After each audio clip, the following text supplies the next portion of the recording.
నాయుడు గారు చేయట్లేదు, ఇప్పుడు లోకేష్ చేస్తున్నారు సార్. నేను ఎవరు చేసినా చంద్రబాబు నాయుడు గారు is the honourable CM, not Lokesh. ఎవరు సీఎం అంటే మీరు ఒక హృదయాన్ని పరచాల్సిన చోట కుదించుకుపోతున్నారు. కుదించుకుపోయి మీ ఆలోచన ఏంటంటే కక్ష తెచ్చుకోవాలి. ప్రజలు ఊరుకుంటారా? అనుకుందాం ఈ టర్మ్ మీది కావచ్చండి, హూ నోస్ నెక్స్ట్ ఏదేం జరగచ్చు. ఈ రోజు మీది, రేపు మీదని మీరు అనుకుంటారు అసలు. ఓకే, రేపు మీది కాకపోవచ్చు, అవ్వచ్చు, బట్ ఇది రాజకీయం కదా. ఎవరు అనుకున్నారు? ఎందుకు 40 సంవత్సరాలు కంటిన్యూస్ గా ముఖ్యమంత్రిగా లేకుండా ఎందుకున్నారు? ఉండాలని ఆశ ఉంటది కదా. బట్ ప్రజలు ఏం చేస్తున్నారు? No here step down please, step down. Conductor గారి బస్సులో స్టేజ్ వచ్చింది దిగిపోమని చెప్పినట్టుగా అలా చెప్తున్నారు ప్రజలు. అదే చెప్తారు, రేపు నీ స్టేజ్ వచ్చింది దిగిపోమంటారు. అప్పుడు మళ్ళా వచ్చినటువంటి పార్టీ మళ్ళా కక్షలు చెల్లాలన్నా?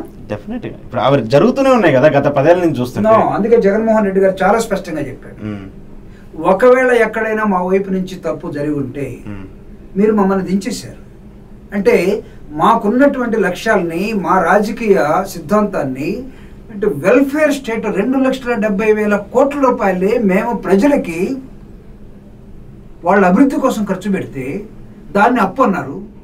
దాన్ని పేదోడికి అన్నం పెడుతున్నారు 3 పూట్లు, మా కూలోడు దొరకలేదన్నారు. అంటే 3 పూట్లు వాడు సొంతగా ప్రభుత్వం ద్వారా డబ్బులు దొరికితే వీళ్ళకి కూలోడు దొరకకపోతే అంటే ప్రభుత్వం కూలోళ్ళని తయారు చేయడానికి ఉందా? లేదు కదా. ప్రభుత్వ లక్ష్యాలు ఏమై ఉండాలి? బిలో పవర్టీ లైన్ నుంచి అబోవ్ పవర్టీ లైన్ తీసుకురావాలి. అదే కదా. అంటే అబోవ్ పవర్టీ లైన్కి వస్తేనే నువ్వు దాన్ని జీర్ణించుకోలేకపోతే, మా ఇళ్లలో మా అమ్మ మా నాన్న మేమందరం కూడా అమెరికా వెళ్ళి వాళ్ళు వదిలేసి వచ్చాము, వాళ్ళని చూసే కూలోళ్ళు కావాలి, వాళ్ళకి అన్నం వండి పెట్టేవాడు కావాలి, వాళ్ళు దొరకట్లేదు. ఎందుకు దొరకట్లేదు? జగన్మోహన్ రెడ్డి గారు 50,000 రూపాయలు 40,000 రూపాయలు అమ్మఒడని లేకపోతే ఇంకొక దానిలో అనేక కార్యక్రమాల రూపంలో వీళ్ళని ఫీడ్ చేస్తూ ఉన్నారు. వాళ్ళు చెడిపోతున్నారు. అంటే ఒక పేదవాడు 3 పూట్ల అన్నం తింటే మీ పనికి రానంత మాత్రాన వాడు చెడిపోతున్నట్ట. జగన్మోహన్ రెడ్డి గారు పేదవాడి కోసం, గ్రామంలో ఉండే వాళ్ళ కోసం ఇంగ్లీష్ మీడియం పెట్టి, ఇంగ్లీష్ మీడియంని ఒక ఎస్టాబ్లిష్ రెవల్యూషనరీ పద్ధతిలో తీసుకొచ్చి పేదవాడు ప్రపంచాన్ని వెళ్ళే దశకెళ్ళాలి అని ఒక ముఖ్యమంత్రి ఒక నిర్ణయం తీసుకొని దాన్ని ఇంప్లిమెంట్ చేయటం మీకు వాచ్మెన్ దొరకపోవటమా? మీరు దేనితో కంపేర్ చేస్తున్నారు? Then if it is so, మీరు విజనరీ అది ఇది అని చెప్పుకుంటారు కదా, మీరు ఈఎన్ఓ డెవలప్మెంట్ గోల్స్ అన్ని కూడా మేము పైకి తీసుకొస్తా ఉన్నారు కదా. 40 సంవత్సరాల రాజకీయ జీవితంలో ఈ రాష్ట్రంలో పేదరికాన్ని మీరు ఎంత పైకి తీసుకొచ్చారు చెప్పండి నాకు. వై స్టిల్ ఎందుకుంది పేదరికం? ఆకలి ఎందుకుంది? దరిద్రం ఎందుకుంది? కులం ఎందుకుంది? మతం ఎందుకుంది? ప్రాంతం ఎందుకుంది? ఇవన్నీ ఎవడు పెంచి పోషించాడు?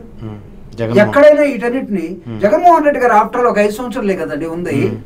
జగన్మోహన్ రెడ్డి గారితో మీరు పోటీ పడి ఆయనతోటి మనసు పెట్టుకుని మీరు 40 years ఇండస్ట్రీ కదా.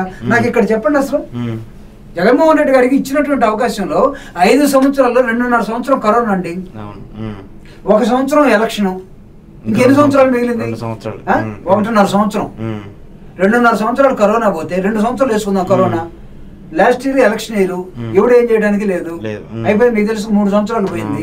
ఆయనకి మామూలుగా మిగిలిందంత 2 సంవత్సరాలు. 2 సంవత్సరాల్లో ఆయన చేసినటువంటి డెవలప్మెంట్ ఎంత తీసుకోండి, హ్యూమన్ డెవలప్మెంట్ ఇండెక్స్ తీసుకోండి. ఏంది వాళ్ళు చెప్పేదంటే పేదలకు పెట్టి డెవలప్మెంట్ లేదు, ఏం లేదు, రోడ్లు లేదు, బిల్డింగ్లు కట్టలేదు, అవి కట్టలేదు, ఈ కట్టలేదు, ఇదే కదా వాళ్ళు ప్రధానంగా ఆరోపిస్తుంది.